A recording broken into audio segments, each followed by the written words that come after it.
Hey guys, welcome back to Make Away Life Coaching. My name is Sarah and I'm the life coach here. It's Boundary Work Wednesday and it's St. Patrick's Day, so happy St. Patrick's Day to y'all. We did 23andMe about a year ago and I found out I'm super Irish and my family always said we were British. And when I found out I'm actually mostly Irish and Norwegian, not British, I was like, everything in my life makes so much sense now. So, there you go. There's a plug for 23andMe, making your life make sense. Today, I'm teaching Boundary Work Wednesday from the Bible of Boundaries, which you gotta get. I'm gonna put the link below. It's by Henry Cloud and John Townsend. This book changed my life, and I want you to read it because it will change your life too.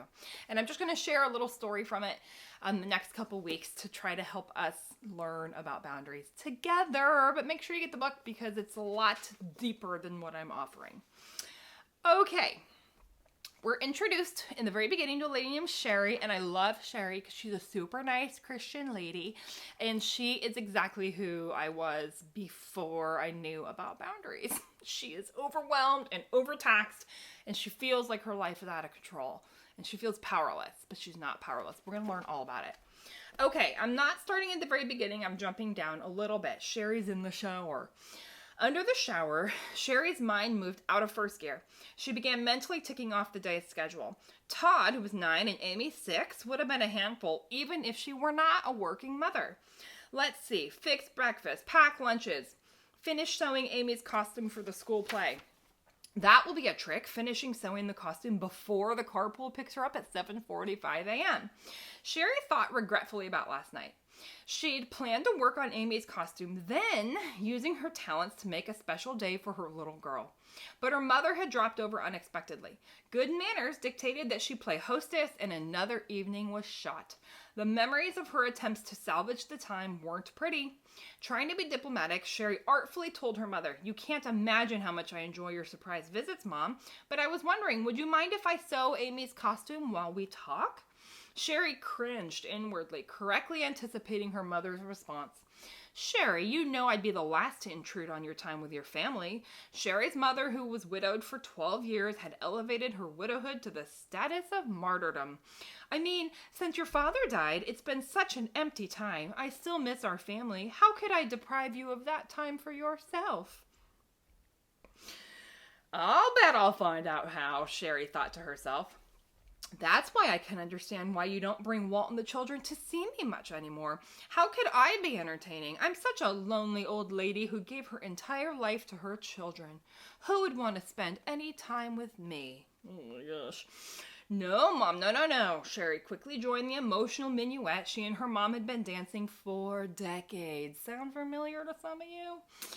"That's not what I meant at all. I mean, it's so special having you over. Goodness knows, with our schedule, we would love to visit you more, but we just haven't been able to. That's why I'm so glad you took the initiative." "Lord, don't strike me dead for that lie," she prayed silently. "In fact, I can do the costume any old time," Sherrie said. "Forgive me for that lie, too. Now, why don't I make us some coffee?" Her mother sighed. "All right, if you insist, but I would just hate to think I'm intruding." The visit lasted well into the night. By the time her mother left, Sherrie felt absolutely crazy, but she justified it to herself. "At least I've helped make her lonely day a little brighter." Then a pesky voice piped up inside of her. If you helped me so much, why was she still talking about her loneliness when she left? Trying to ignore the thought, Sherrie went to bed. And I will add a note, without the costume being done. Okay. Boundary Work Wednesday. When we set boundaries, it's about what we can control without needing anything from anyone. And here's what Sherrie's teaching us in the Beautiful Boundaries book. There are consequences when we set boundaries. There's good consequences and there's bad consequences. And the key to holding the boundary is to accept that the bad is worth the good. So in this case, Sherrie tries to set a boundary. She tells her mom her need, which is, I worked all day. I have a limited amount of, these were my words, not Sherry's. I have a limited amount of time to get this done. I need to do it tonight. She didn't even say, can you come back another day? She just said, can I work on this while we're talking? That was her attempt to set her boundary. And unfortunately, her mom turned it into this mega martyr guilt trip, which, you know, some of us are inclined to do that. Some of us are not. Sherrie did not hold the boundary. She let the boundary go and was like, no. She rescued her mom, which is often what causes us to drop our boundaries, is that we want to rescue the person from the feelings they're having. Maybe it's your mom feeling sad because she wanted to visit, but you don't have time. Maybe it's your spouse who, you know, is an addict and you set a boundary and they're super mad about it. And so you rescue them from their anger by dropping your boundary and selling yourself out. So here with Sherrie, she drops her boundary because her mom had, the consequence of her boundary was her mom went into martyrdom and felt sad. And we believe she was sad. But here's the thing. The pro of her having her boundary would have been getting the costume done and going to sleep knowing, like, thank God that is done. One more important thing off the list. And it was for her daughter, who's also an important member of the family. So by dropping it, she rescues her mom, but she sells out herself. Do you see how that is? So my question for you, and I hope you leave comments below. How could Sherrie have handled this boundary with her mom in a different way? I'm just going to leave that really open-ended. And when you tell me how Sherrie could have handled it differently, the setting of the boundaries and the holding of the boundaries, the question is, what are the pros and cons that will happen? Because the reality is, when we set boundaries, it's not all daisies and sunshine, okay? People have very strong feelings over us setting boundaries, pro and con.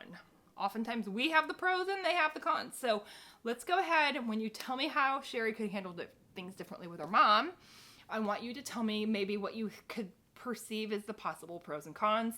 And then we're going to come back next week and we're going to talk about it. Thank you so much. And if you don't want to leave a comment below, you can email me, Sarah@makeawaylifecoaching.com. I look forward to hearing from you. Make sure you subscribe so you don't miss our work. We're going to come back next week and we're going to brainstorm how Sherrie could have handled this differently, because Sherrie is all of us. Thank you so much. Happy St. Patrick's Day. Luck of the Irish to you. We'll see you back here on Friday when we talk about the Enneagram. Take care. Bye-bye.